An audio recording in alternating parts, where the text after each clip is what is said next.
kanun chu sual lama karin na lo amta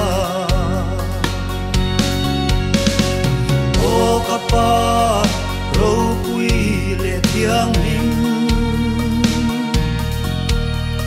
i tharavin min shuai le ro thale ram rovaya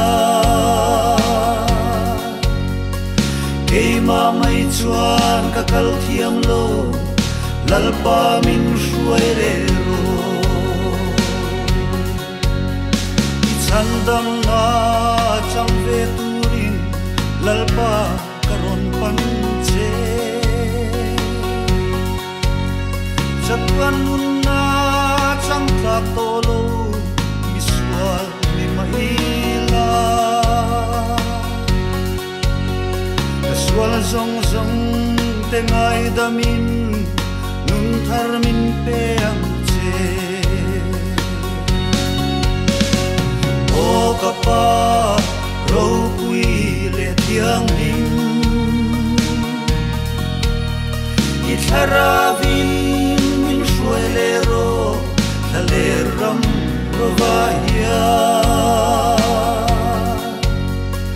keima mai chuan ka kal thiam lo lalpa min shuai le ro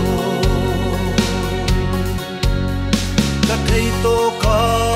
min mangam che sual ral do ve turin ka kong atan eng lo ni la utakin min thuam la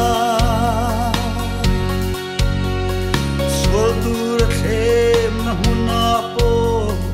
lalpa min humam che o kapa ro pui le thiang nim i tharavin min shuai le ro thale ram rovaya keima mai chuan ka kal thiam lo lalpa min shuai le ro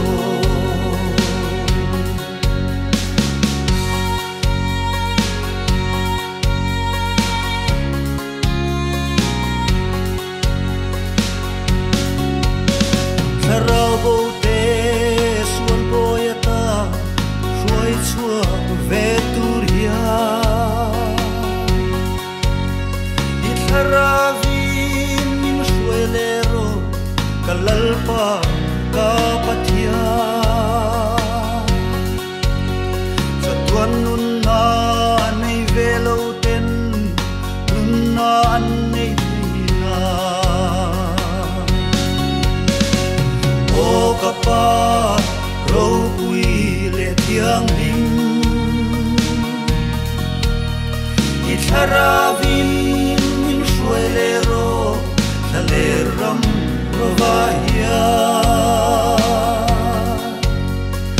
keima mai chuan ka kal thiam lo lalpa min